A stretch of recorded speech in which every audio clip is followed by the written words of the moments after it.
Bienvenue chez vous, c'est le balado qui ouvre les portes à des histoires venues d'ailleurs. Chaque semaine, j'accueille un ou des nouveaux arrivants pour découvrir leur parcours, leurs défis et même leurs rêves. Alors installez-vous confortablement et partageons ensemble ces récits de vie qui font de la MRC Maria-Chapdelaine un endroit plus riche et diversifié.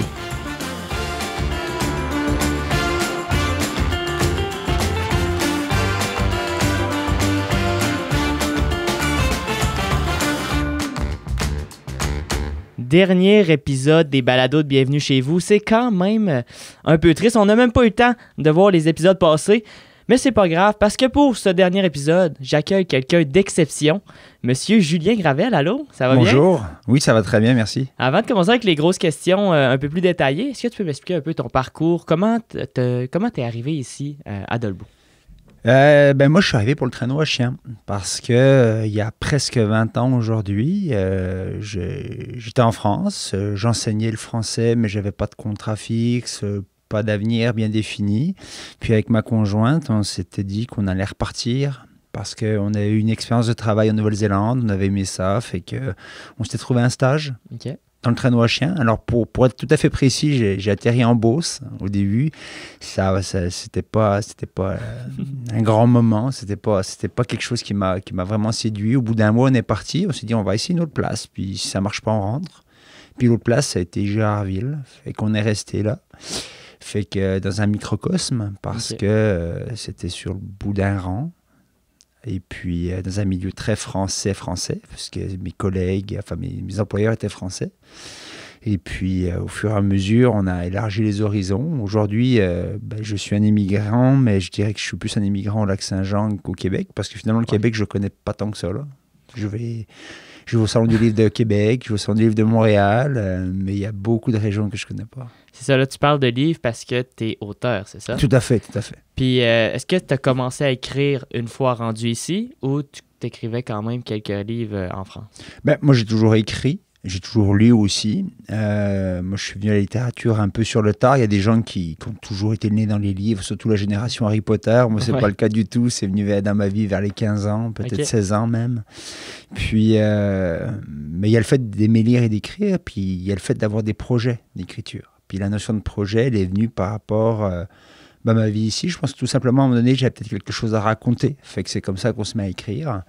Puis j'ai fait un manuscrit. Le premier, moi j'ai un peu un parcours Cendrillon parce que le premier a été pris tout de suite. Fait que du coup, ça a été une entrée en littérature plus facile que beaucoup de mes collègues. Puis là, tu t'inspires, comme tu dis, tu t'inspires de la vie plus ici du Lac-Saint-Jean dans tes livres. Alors je m'inspire de toutes sortes de choses parce que je pense que ce qui est très particulier, ce qui est très local, rejoint toujours un peu des questions universelles. Fait que quand on écrit un polar, par exemple, comme j'ai fait dans mon avant-dernier livre, je l'ancre très très fort ici, mais finalement c'est des ressorts narratifs, c'est des sujets qui intéressent plein de gens. D'ailleurs, mes 2 derniers livres ont été rachetés en France parce que au travers on a besoin d'un peu d'authenticité, on a besoin d'avoir une couleur très particulière, mais on peut écrire n'importe où en fait, et les mêmes sujets vont revenir très souvent. Puis là, on va retourner dans les questions sur ton installation. Mm-hmm. Comment ça s'est passé, ton installation dans la MRC? Est-ce que tu as été accueilli par des organismes ou des personnes en particulier? Pas du tout. Alors, à l'époque, il y avait, c'était une période de pause du comité de bienvenue de Gérardville. Okay. Donc, moi, je n'ai pas vécu ça. J'ai vécu par après, quand j'étais dans les comités d'organisation, puis qu'on m'avait demandé de venir donner un coup de main, mais je n'avais pas vécu ça du tout. La question de l'immigration, il y a 20 ans, ici, elle ne se posait pas vraiment. Hein. C'était pas... pour l'anecdote, on avait regardé un peu avec ma conjointe les statistiques, parce qu'il y a eu une période où il n'y avait plus de statistiques fédéraux, puisque les conservateurs l'avaient enlevé. Et puis on est allé voir les plus récents, et puis il y avait des statistiques qui n'étaient pas renseignées dans certaines municipalités de la MRC, parce qu'il y avait tellement peu d'immigrants que de donner des informations revenait quasiment à donner des informations privées sur les personnes. Quand tu as une personne immigrante dans un village et puis que tu dis que le salaire moyen est, je sais pas, 45 000, tu viens de dévoiler le niveau de salaire de la personne. Fait que c'est pour donner un peu la réalité qui était l'époque au niveau de l'immigration. Il y avait très peu de choses. Gérardville passait pour être un village d'immigration. C'était un peu notre couleur parce qu'il y avait quelques Français. Mais il y avait très peu Ouais, il y avait très peu d'immigration, très peu aussi de gens de minorités visibles. Oui. Donc, on avait des minorités audibles avec l'accent français, mais on avait très peu de minorités visibles. Puis toi, tu m'as dit que tu es arrivé en hiver avec le traîneau à chien. Je suis venu en novembre, un peu avant la tombée de la neige, effectivement. Ça a été quoi tes premières impressions de la région du Saguenay-Lac-Saint-Jean, de la MRC Maria-Chapdelaine? Alors, pour être tout à fait honnête, il y a un peu de déception parce que moi, j'ai toujours aimé la montagne, puis je viens d'une région qui est assez froide. Pour la France, pas autant qu'ici, évidemment, mais fait que il n'y avait pas l'effet dépaysement qui a peut-être saisi plus ma conjointe, il faudra lui demander. Donc, j'avais pas cet effet dépaysement-là. Je vivais sur le Laurent de la Pointe. Le contact avec la communauté était un peu difficile parce que probablement que les gens d'ici ne s'en rendent pas compte, mais les réseaux sociaux se font beaucoup par la famille ou par la petite école. Moi, la plupart des amis québécois que j'ai, quand ils m'invitent, je vais à un barbecue, c'est tous des gens qui se connaissaient à l'école. Ils étaient sur les bancs de l'école ensemble. Puis souvent, ce qu'ils appellent leur meilleur ami, c'est aussi leur cousin. Fait que pénétrer comme ça dans les relations humaines, ça n'a pas été facile. En fait, c'est l'ancien maire de Gérardville qui est venu me chercher à un moment donné, Michel Perrault, pour rentrer dans un comité. Okay. Donc, comité de développement, je dis oui. Je suis rentré là, puis c'est ça qui m'a fait rencontrer d'autres personnes. Donc, je pense que c'est un réflexe que peut-être beaucoup d'immigrants n'ont pas parce que ça ne marche pas comme ça dans tous les pays. Mais je pense qu'ici, une manière de rentrer dans le tissu social, c'est de s'impliquer bénévolement, tout simplement. C'est quelque chose qui fonctionne bien. Et c'est d'ailleurs quelque chose qu'on nous dit quand on devient immigrant. Quand on devient citoyen, parce que moi je suis citoyen depuis quelques années, et puis donc depuis le Covid apparemment ça se fait en Zoom, c'est un peu moins... Ouais, il y a moins de contact. Il y a moins de contact, mais moi quand je suis devenu citoyen, c'était la veille de l'élection qui a amené Trudeau au poste de Premier ministre, et donc on est face à un juge fédéral, c'est quand même pas rien, et il rappelle que la base de la citoyenneté canadienne, c'est aussi le bénévolat, l'implication dans sa communauté. Et puis, ça, c'est quelque chose que, a posteriori, je peux confirmer. S'il y a des immigrants qui nous écoutent, c'est une bonne manière de rentrer en contact avec les gens que de s'impliquer dans les activités. Tu parles d'implication, justement. Est-ce que tu peux nous faire un petit topo de dans quoi tu t'impliques personnellement, toi? Ben, là, présentement, je suis beaucoup plus impliqué dans mes activités littéraires. Je suis sur le CA des écrivains de la Sagamie, par exemple. Mais je l'étais beaucoup plus avant dans ma municipalité parce que j'ai été à un moment donné dans le comité de développement de Gérardville. J'avais créé aussi avec une amie, Erika Lalancette, et puis on avait été rejoints par d'autres personnes comme Mélanie Dallaire pour faire un comité de culturel. On a fait des choses assez cool. On a fait des choses assez cool, qu'on laissait des traces. Très rapidement, on a eu un très gros budget, mais très rapidement, il a fondu aussi. Mais on avait fait, notamment, pour l'anecdote, un petit salon littéraire où on avait fait venir un atelier d'écriture. Il y avait des choses vraiment cool. Sébastien Gagnon, qui est un écrivain de la région, puis Michel Lemieux aussi en parle souvent parce que ça a été le moment où Sébastien écrit sa nouvelle, en fait, qui a été primée au Damas Potvin chez Koutimi. Fait que, tu sais, la logique des petits cailloux, là, ou des petites boules de neige qui grossissent quand elles roulent, c'est typiquement ça. Puis c'est venu d'une petite municipalité, d'une petite implication. Fait que c'est ça. Moi, il y a des périodes de la vie en général où on s'implique énormément quand on a des jeunes enfants. Moi, je l'ai constaté dans les comités. À chaque fois que je m'asseyais, 8 personnes sur 10, c'était des gens que je retrouvais dans les rencontres scolaires d'école parce que on veut participer au milieu de vie dans lequel vont grandir nos enfants. Fait que c'est le moment. Fait que allons-y. Il y a d'autres moments dans la vie où on est un peu moins impliqué, c'est correct. Les retraités aussi sont très impliqués. Quand les gens tombent en retraite, en général, le lendemain, ils en appellent. C'est ça. En disant, hey, on a un comité, voudrais-tu t'impliquer? On n'a plus rien à faire, donc viens avec nous. Exactement. On parle beaucoup des gens depuis le début du balado. Comment est-ce que tu trouves les gens ici? Est-ce qu'il y a une grosse différence entre les Québécois et les Français? Alors, oui, évidemment, mais c'est très compliqué d'avoir des grandes généralités. Mais effectivement, il faut toujours penser qu'on arrive à... Qui on est, il y a notre personnalité. Bon, ça, c'est dans tous les pays. Il y a des gens qui sont plus heureux, extravertis, introvertis, peu importe. Mais il y a aussi des cultures. Puis les cultures nous amènent à développer certains aspects de notre personnalité. Puis ce qu'on voit très rapidement quand on vit dans l'eau du lac... à Gérardville ou ailleurs, c'est que au niveau des relations humaines, au niveau des Québécois, on est très peu extravertis sur certaines émotions liées au conflit, par exemple. Et ça rend la vie sociale plus tranquille. Hein. Tous les Français qui viennent le disent. Alors après, des fois, ils vont regretter un peu le fait qu'on ne se dit pas nécessairement les vraies choses. Mais moi qui ai vécu en France et dans différentes régions de France, c'est sûr que le conflit peut être beaucoup plus brutal. Donc, si on y va avec un peu les grandes images d'Épinal, de ce que c'est que la vie sociale au Québec, au Lac-Saint-Jean, il y a ce côté peut-être plus pacifique, plus tranquille, effectivement. Mais il y a peut-être aussi le côté un peu plus distant. Ouais. Paradoxalement, les relations humaines sont chaleureuses, très appréciées, mais à peu près tous les Français que je connais autour de nous le disent aussi, que les relations peuvent être un peu plus distantes. En France, par exemple, on s'invite les uns chez les autres, on fait des dîners, on fait des repas, etc. On se dispute, on s'engueule, on se réconcilie. Il y a quelque chose un peu comme ça qu'on ne voit pas ici. Donc oui, effectivement, il y a des différences. Et puis, c'est tout l'enjeu de l'immigration, c'est-à-dire c'est l'adaptation. Et l'adaptation se fait dans les deux sens, parce qu'un immigrant doit s'adapter. Et puis, lui c'est quasiment, j'aurais envie de dire, une tâche qu'il a à faire, parce qu'on arrive dans un nouveau pays, évidemment. Il faut apprendre à connaître les codes, il faut voir comment ça marche, il faut essayer de s'adapter. Mais de l'autre côté, par la simple présence d'immigrants, la société aussi change. Toutes les sociétés changent tout le temps, de toute façon. Puis c'est ça c'est le grand mystère qui intéresse les sociologues. Comment est-ce qu'une société change tout le temps tout en restant la même, hein?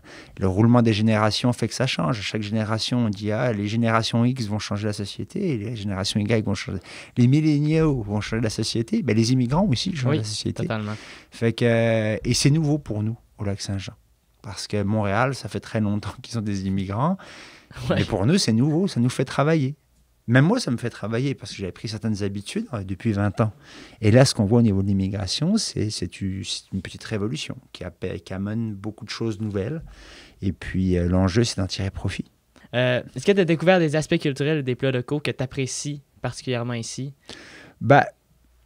Tu sais, moi, je suis végétarien en partant. Okay. Fait que déjà, la tourtière, je n'en mange pas souvent. Ouais. Fait que, effectivement, mais sous ta question, moi, j'y vois un autre enjeu, typiquement pour les Français, hein, qui sont très attachés à leur bouffe et qui, la nourriture fait partie de l'identité culturelle beaucoup plus fortement qu'au Québec. Oui. Au Québec, on s'alimente, on va amener notre culture, si on avait une carte des visites culturel, un Québécois, ce qu'il va mettre sur sa carte de visite va être très différent d'un Français. Et probablement que le Français, une des premières choses qu'il va mettre, c'est sa bouffe, sa nourriture, ses plats. Fait que la première question, quand j'étais guide, qu'on me posait, c'est « mais ça te manque pas trop, la nourriture, les fromages ?»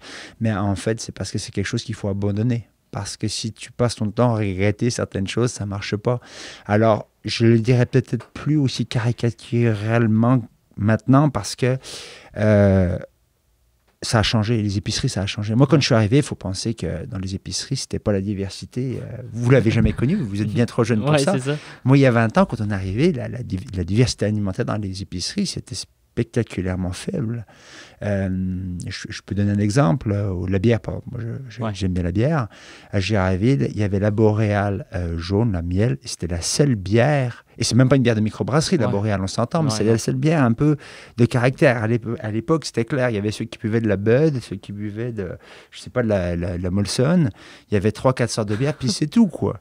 Maintenant, on rentre à l'épicerie de Girardville, qui n'a pas un espace de plancher très, très grand, mais malgré tout, ils ont une quarantaine de sortes de bières différentes. Avec des bières de microbrasserie. Exactement. Ouais. Exactement. Fait que on voit, il y a une diversité qui est arrivée, même dans les petites épiceries, qu'on est contraintes d'espace, même dans ces petites épiceries-là, on voit le vin aussi. On voit des choses. Avant, on avait du vin, des bouteilles à 10 piastres, puis il y avait 3 sortes. Ça a vraiment énormément changé. Donc maintenant, je serais moins caricatural. Je dirais pas, quand on est français, il faut abandonner ces velléités de manger comme on vient. On peut réinvestir en tant qu'immigrant, à mon avis, quelle que soit notre origine ou presque, on peut se réadapter beaucoup plus facilement. Mais à l'époque, c'était un choc. Hein. Oui, j'imagine. Parce qu'en France, c'est ça, les épiceries, il devait avoir plus de bière aussi. Puis, les vins, juste les vins, il devait avoir... oui, puis la France, c'est une mosaïque de culture. Souvent, si vous êtes jamais allé là-bas, les gens qui nous écoutent, qui sont allés, ils le savent. Je veux dire, on va sur la côte méditerranéenne, on va en Bretagne, on va en Alsace. Même des fois, c'est même pas les mêmes langues, les mêmes façons de parler. Donc, il y a une diversité qui est beaucoup plus grande. Le Québec n'a pas du tout cette diversité-là parce que l'enjeu, il est différent. C'est au contraire d'essayer de s'homogénéiser pour tenir culturellement dans un univers anglophone. Fait que moi, je reviens là, présentement de la péninsule acadienne pour mes vacances. J'étais à Caraquette, c'est très beau, tout ça, les petites îles. La différence culturelle entre Acadiens et Québécois qui n'ont pas du tout la même histoire, elle est réelle, mais elle n'est pas aussi marquée que ce qu'on peut voir parfois en Europe quand on fait 2 heures de route. Ouais. 2 heures de route, on change de monde.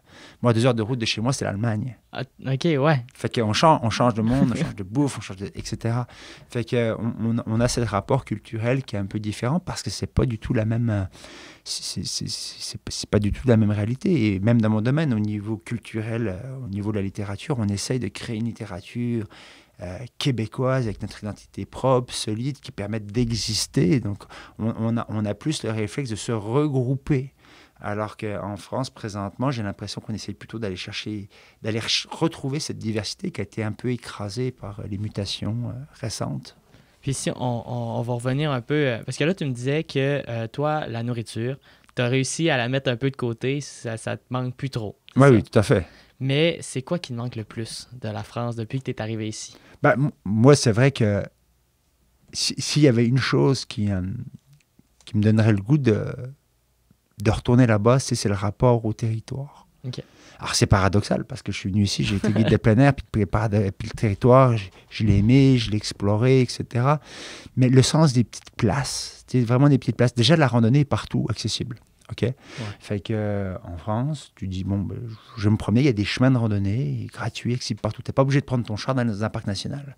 Fait qu'il y a quelque chose, il y a quelque chose qui est de l'ordre de la proximité. Puis ça, là, les immigrants vont le demander. Ouais. Les immigrants qui vont en venir, ils vont pas le demander clairement parce que la plupart vont pas forcément réfléchir à ça. Moi, j'y ai réfléchi parce que c'était mon métier. Mais les immigrants, c'est ça qu'ils vont aller chercher. Les Français qui arrivent, c'est dimanche, où est-ce que je peux aller me promener? Il n'y en a pas tellement des places pour se promener ici. Ouais, non. La Pointe des Pères, c'est une réussite à Dolbeau. C'est vraiment une réussite. C'est un beau petit sentier, mais il est assez court, il n'est pas très grand. Puis une fois qu'on l'a fait, exactement. On a le sentier Capatacan du côté du Saguenay, du côté de Métabetchouan, tout ça. Mais ça fait partie des demandes. Et puis c'est des demandes qui sont légitimes. Puis c'est là aussi où l'immigration peut amener des choses positives. Parce qu'on parle beaucoup d'immigration en termes négatifs. Parce que c'est normal. C'est un défi, l'immigration, pour tous les pays du monde. Pourquoi? Parce que ça nous fait sortir de notre zone de confort. Moi, je vois autour de moi... les gens ici, il y a beaucoup d'insécurité culturelle. Il faut penser qu'il y a 20 ans, quand je suis arrivé, on allait dans n'importe quel restaurant, c'était la même carte. Ouais. On ne se posait pas la question, je vais-tu aimer ou pas aimer? Est-ce que je vais passer un bon moment ou pas un bon moment? Tout était pareil. Tout était pareil. La personne qui va me servir, est-ce qu'elle va avoir un accent? Je vais bien la comprendre. Est-ce que je vais me sentir jugé? Non. Moi, il y a 20 ans, et je pense que c'est encore le cas aujourd'hui, ce qui m'hallucinait le plus, c'est 2 personnes du coin, ils se présentaient. S'ils prenaient 10 minutes pour jaser, ils allaient trouver une accointance commune, une relation, un cousinage. Fait qu'il y avait un effet. Il y avait quelque chose qui était très agréable, puis très chaleureux, de petites communautés très serrées. Maintenant, c'est quelque chose qui va se desserrer. Ça va apporter des choses positives aussi. Mais ça mène aussi un peu de tension, un peu d'insécurité culturelle. Fait que c'est un peu ça qu'on vit. Puis les immigrants, de leur côté, vivent aussi de l'insécurité culturelle. Arriver dans un pays nouveau, c'est pas si évident que ça. Là. Ouais, non. C'est pas des vacances, ça. C'est ça. Quand on va en vacances dans un pays, le monde qui t'accueille, il fait tout pour que tu sois heureux. Sentes bien, ouais. Ben oui, c'est leur business. Tandis que là, en tant qu'immigrant, il y a les défis qui viennent. Exactement, il y a les défis qui viennent. Puis en fait, c'est le défi humain de la rencontre de 2 personnalités, de 2 cultures différentes. Puis on vit avec ça. Puis c'est un choix. C'est important aussi de rappeler que c'est un choix. C'est un choix économique, social qu'on fait.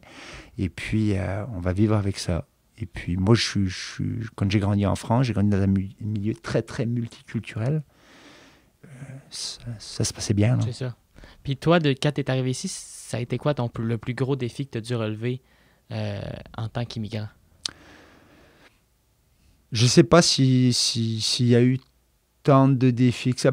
Parmi les défis, si on va sur le pratico-pratique, moi, tous mes diplômes sont français. Hein. Donc, okay, ouais. Le marché de l'emploi, c'est toujours un peu compliqué. C'est toujours un peu compliqué parce que la personne qui embauche quelqu'un qui est diplômé, je ne sais pas moi, de l'UQAC, il a à peu près une bonne idée de qu'est-ce que la personne a appris dans son processus. Quand tu as été diplômé à l'université de Bourgogne-Franche-Comté de Besançon, c'est plus compliqué. Qu'est-ce qu'il a appris? On le voit sur l'enseignement. Moi, j'ai enseigné en France. Mon expérience d'enseignement ne vaut rien ici. Quand à mon âge, je me suis retrouvé au chômage avant d'arriver à Gérardville. Donc, c'était très court. Mon réflexe premier, c'était de dire, bon, j'ai besoin d'argent, je vais à la commission scolaire locale. Ouais. Aujourd'hui, probablement qu'on m'accueillerait parce qu'on a un manque criant d'enseignants, on s'entend. Mais à l'époque, on m'a littéralement claqué la porte au nez en disant non, retourne aux études, va faire tes 2 ans et puis on te reprendra. Toi, tu as 25 ans, tu as déjà fait 6 ans d'université, c'est bon quoi. Tu veux pas retourner. Non, tu veux pas retourner. Et puis quand j'étais à Gérardville, ça aurait été encore pire parce qu'il a fallu que je retourne à l'université parce que j'ai changé de métier il y a 5 ans, je me suis posé la question. Ouais. Mais il aurait fallu que je retourne à l'UQAC, tu as la vie de famille, tu habites à Gérardville, c'est pas envisageable. C'est loin, puis... Oui, tout à fait. C'est pas en visio, là, il faut que tu y ailles. C'est ça. Fait que ça fait partie des défis qui sont concrètement, c'est pour ça que les immigrants sont souvent des gens qui sont moins exigeants en termes d'emploi, parce que tu prends un peu ce qui est disponible, puis ça fait partie un peu du jeu, jusqu'à un certain point, tu l'acceptes. Il va falloir vérifier aussi dans notre milieu que certains employeurs n'en tirent pas profit aussi, parce que moi je suis intervenant social aujourd'hui, on a vu des situations, honnêtement, ça ne nous rend pas fiers. Là. Ça ne nous rend pas fiers, des gens avec des permis plus fermés. Je suis désolé, j'arrive sur un sujet peut-être plus politique et plus polémique, mais il faut le dire, il y a des employeurs, là, il y a des immigrants qui sont trouvés dans des difficultés personnelles extrêmement profondes qui sont liées à des emplois, des employeurs qui ont tiré profit un peu de la situation. Là. Puis il faudrait quand même les aider. Puis, ben c'est là que vient l'intégration. Ben oui. La question de l'intégration. L'intégration, effectivement, puis c'est parce qu'on va chercher une main-d'œuvre. Hein, on a fait un choix social, économique. Chacun en pense ce qu'il en pense. Moi, j'ai ma propre opinion, je ne la partagerai pas aujourd'hui. Mais de dire, voilà, on va chercher des gens pour leur main-d'œuvre. On vérifie qu'on peut les mettre au travail tout de suite, qu'ils sont productifs. Très bien. Mais il faut se rappeler que ce n'est pas juste des bras, les gens qui viennent. Non, c'est des êtres humains. C'est des êtres humains. Ils vont avoir des besoins d'êtres humains. Ils vont avoir des besoins d'êtres humains qui ne sont pas nécessairement les mêmes que les nôtres. Et ça, je l'ai découvert, par exemple, en tant qu'intervenant. C'est que nous, par exemple, l'homme moderne, je ne sais pas comment vous vivrez votre paternité si un jour vous êtes père, ouais. Mais le père québécois moderne, il veut être papa. Fait que ça pose tout un problème de recrutement au bois, par exemple. Les gars qui partaient 2-3 mois, là, maintenant, ils veulent être là. Puis leur conjointe aussi, parce qu'elle travaille. Bon, on a par exemple des immigrants qui, eux, sont totalement dans la vision du pourvoyeur. Ils arrivent, ils quittent, ça fait 6 mois qu'ils n'ont pas vu leurs enfants, il leur manque, ça les rend tristes, mais ils l'acceptent. Parce que leur rôle d'homme, c'est d'amener de l'argent sur la table, donc ils le font. Fait qu'ils vont avoir des aspirations en tant que personne, ils vont avoir des visions de ce qu'ils veulent faire, qui vont être aussi différentes de nous. Ouais. Et donc, en tant qu'intervenant, on arrive, nous, on veut promouvoir la paternité, machin et tout, ben, peut-être que c'est pas ça qu'ils veulent pour l'instant. Donc, on les fait venir, ils nous rendent un service social parce que voilà, la courbe de la démographie, elle est ce qu'elle est, l'économie, elle est ce qu'elle est. Puis nous, de l'autre côté, ça va être aussi d'être capable d'être à l'écoute de qu'est-ce qu'ils attendent aussi comme milieu de vie, qu'est-ce qu'ils espèrent comme milieu de vie, qu'est-ce qui est important pour eux. Ouais. Les grandes questions comme la religion, par exemple. Je ne sais pas vous, je ne sais pas, mais on est dans des sociétés où la religion a pris peu de place, en fait, très peu de place. C'est comme ça. Partir un peu. Exactement. Au Québec, on a une situation très particulière, je ne sais pas si vous le savez, on a 80% des gens qui se disent catholiques, mais qui ne vont jamais dans les églises. C'est ça. Ouais. Dans la plupart des autres pays occidentaux, les gens se disent juste pas religieux, parce qu'on n'a pas cet attachement culturel au catholicisme. Okay? On a des populations qui viennent, qui sont différentes de ce point de vue-là. Fait que qu'est-ce qu'on va faire avec? Est-ce qu'on est, puis c'est des positions qui sont même assez conservatrices, qui ressemblent peut-être que nos grands-parents sont plus à l'aise avec ça que nous, peu importe. Mais quand je disais que ça nous fait travailler, ben c'est ça nous fait travailler. Et moi, j'ai bien conscience que quand je suis arrivé avec mes idées, en plus avec mon regard écolo, dans mon milieu, à Gérardville, il y a des gens qui se sont demandé un petit peu qui j'étais là. Et c'est normal. On n'a pas... Les gens sont curieux, puis... Voilà. Oui, puis peut-être ils étaient surpris par c'est quoi mes priorités dans la vie. Tu sais, je veux dire, moi, mes priorités, ce que j'attends de la vie, mes grandes valeurs, ce que j'espère pour le territoire, c'est pas nécessairement ce que pensent les autres. Il y a des gens qui ont manifesté des fois l'agacement du fait que moi, j'avais des idées peut-être un peu plus écologistes que la moyenne. Mais c'est pas grave, c'est une démocratie, chacun dit ce qu'il a à dire, puis à la fin, on fait le bilan. C'est ça, C'est ça. Là, je vais retourner un peu dans les questions un peu plus pour les nouveaux arrivants et les immigrants. Est-ce que tu aurais des idées d'activités à leur proposer ou des endroits à visiter, justement, pour des personnes qui voudraient venir s'installer ici? Alors ça, c'est toujours la question. Hein. C'est une question qui est compliquée. Moi, personnellement, je le dis, les Français, ce qui vont leur manquer, c'est des lieux de balade. C'est le côté promenade, parce que c'est dans nos habitudes. Ouais. C'est comme ça. Mais chaque immigrant arrivera avec une réponse différente. Mais à la fin, c'est aussi, je pense, de laisser la possibilité aux gens de s'organiser par eux-mêmes pour amener ce qu'ils ont envie d'amener. Et typiquement, je vous annonce tout de suite, sans secret pour personne, le soccer va se développer au Lac-Saint-Jean très rapidement. C'est sûr. Voilà. C'est sûr. Bon, est-ce qu'il faut qu'on forme des coachs québécois pour que les jeunes puissent faire du soccer? Pas nécessairement. Les papas immigrants, ils vont faire des bons coachs de soccer. Oui. Moi, je suis coach de basketball à Normandin. Mon fils joue au basketball. Il y a des Québécois qui jouent au basketball, mais tu sais, je veux dire, on trouvera plus facilement qu'en basketball. Ouais. Fait que je pense que qu'est-ce qu'il faut qu'on amène pour qu'ils se sentent bien? La première question, c'est posons-leur la question, ils vont répondre, et puis est-ce qu'ils ont les moyens aussi eux-mêmes de mettre ça en place? Aujourd'hui, le plus difficile, c'est les pionniers quand ils arrivent. Et ce que j'ai vu ces 20 dernières années, c'est beaucoup d'immigration, notamment africaine, qui viennent et qui ne restent pas. Parce qu'il manque de gens autour d'eux qui ont les mêmes goûts, qui ont les mêmes centres d'intérêt, etc. Parce qu'on fonctionne par nos communautés. Mmh. Si un jour vous allez faire des études ou travailler en France, vous êtes très content d'avoir des amis français. Mais s'il y a un Québécois qui se pointe au bout de la rue, vous êtes super content d'aller boire un coup avec le Québécois au bout de la rue. D'un coup, vous allez vous découvrir plein de points communs. Puis c'est ça. Je pense que la difficulté que l'immigration a eu à s'installer durablement dans notre région, qu'on voyait les gens qui venaient, ils faisaient 1 an, 2 ans, ils repartaient, c'est possiblement, c'est le pari que je fais, ils vont rester parce qu'ils vont avoir d'autres personnes qui participent, qui ont les mêmes centres d'intérêt qu'eux, qui ont le même rythme aussi horaire qu'eux. C'est pas tout le monde qui mange à 5 heures. Oui, et non. Finalement, la dernière question, la plus grosse question du balado, est-ce que ce serait quoi le plus gros conseil que tu aurais à donner à des nouveaux arrivants ou des immigrants qui voudraient venir s'installer en région? Ouf, c'est une bonne question. Je dirais tout simplement de rester avec l'esprit ouvert. Et c'est sûr que... Alors, moi, je l'ai eu facile parce que je ne suis pas une minorité visible. Je l'ai vu dans mon travail que le racisme envers les minorités visibles, c'est quelque chose qui est dur. Oui. Tout le temps jugé, tout le temps sa musique, etc. Fait que je ne dis pas nécessairement d'être ouvert face à ces manifestations qui, je l'espère, je veux le croire, sont encore minoritaires. Mais sur toutes les autres, c'est normal que les gens se questionnent puis qu'ils aient des questions un peu naïves.